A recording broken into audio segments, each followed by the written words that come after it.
Bismillahirrahmanirrahim. Assalamualaikum warahmatullahi wabarakatuh.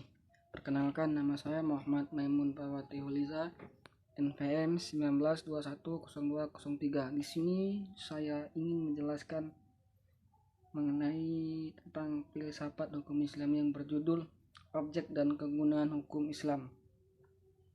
Yang pertama, saya akan menjelaskan tentang hukum Islam.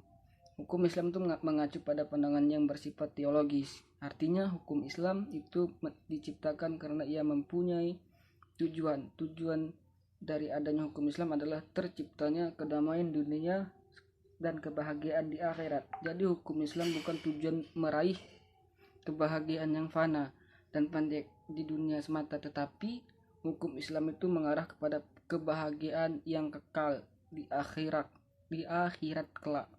Inilah yang membedakan dengan hukum manusia yang mengkehendaki kedamaian di dunia saja. Tujuan hukum Islam tersebut merupakan manifestasi dari sifat Rahman dan Rahim atau Maha Pengasih dan Maha Penyayang Allah Subhanahu wa taala kepada makhluknya. Rahmatan lil alamin adalah inti syariah atau hukum Islam. Keberadaan syariah tersebut dapat menegakkan perdamaian di muka bumi dengan mengatur masyarakat yang memberikan keadilan kepada semua orang. Keadilan yang sangat mulia di hadapan Tuhan dan bersifat adil merupakan jalan menuju takwa setelah iman kepada Allah. Hukum Islam upaya menegakkan itu semua harus siap menghadapi kejadian-kejadian baru yang timbul karena perkembangan atau pengaruh suasana masyarakat atau perubahan masyarakat. Oleh karena itu, pengkajian filsafat hukum Islam mutlak diperlukan. Keberadaan filsafat hukum Islam itu sendiri akan menegakkan hukum Islam dan memberikan jawaban tentang zaman dan merupakan hukum terbaik sepanjang zaman bagi semesta alam. Selanjutnya, sebagaimana dikemukakan sebelumnya, setidaknya ada 5 sistem hukum Islam hidup dan berkembang di dunia, yaitu yang pertama common law yang juga dikenal dengan Anglo-Saxon. Yang kedua civil law atau biasa disebut dengan Eropa Kontinental.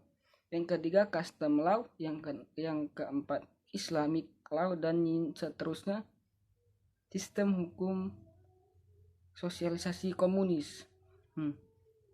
Selanjutnya, manfaat studi filsafat hukum Islam adalah menjelaskan kajian filsafat hukum Islam akan memberikan pengetahuan hukum Islam secara utuh kepada ahli hukum Islam. Yang kedua, filsafat hukum Islam diperlukan untuk pengkajian secara mendalam terhadap hukum Islam, atau pengkajian yang sangat mendalam itu sampai ke akar-akarnya. Yang ketiga, untuk mewujudkan hukum Islam yang berkeadilan dan senantiasa dengan kondisi zaman dan senantiasa sesuai dengan kondisi zaman. Dan yang keempat, pengkajian filsafat hukum Islam memungkinkan pemahaman Islam secara menyeluruh dengan ilmu-ilmu agama lainnya. Terusnya, para ahli usul fikih senantiasa sebagaimana ahli filsafat hukum Islam membagi filsafat hukum Islam itu menjadi dua rumusan. Yang pertama filsafat hukum tasri, yang kedua filsafat hukum syariah. Yang pertama tasri ialah filsafat yang memancarkan ahli filsafat hukum Islam menguatkan dan memelihara. Filsafat ini bertugas membicarakan hakikat dan tujuan penerapan hukum Islam.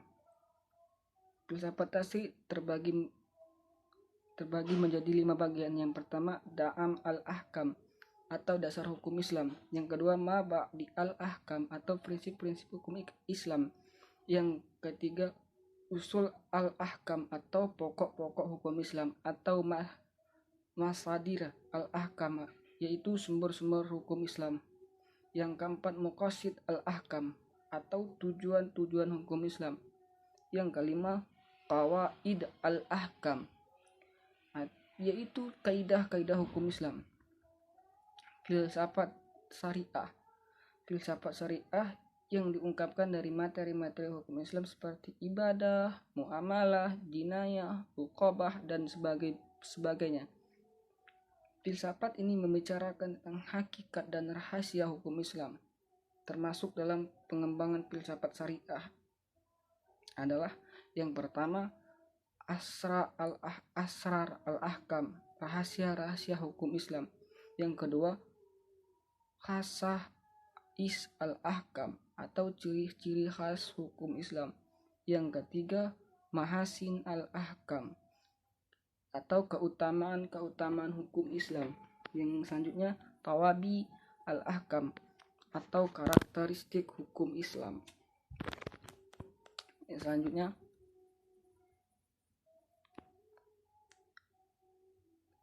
selanjutnya sekian, terima kasih. Billahi taufik wal hidayah. Assalamualaikum warahmatullahi wabarakatuh.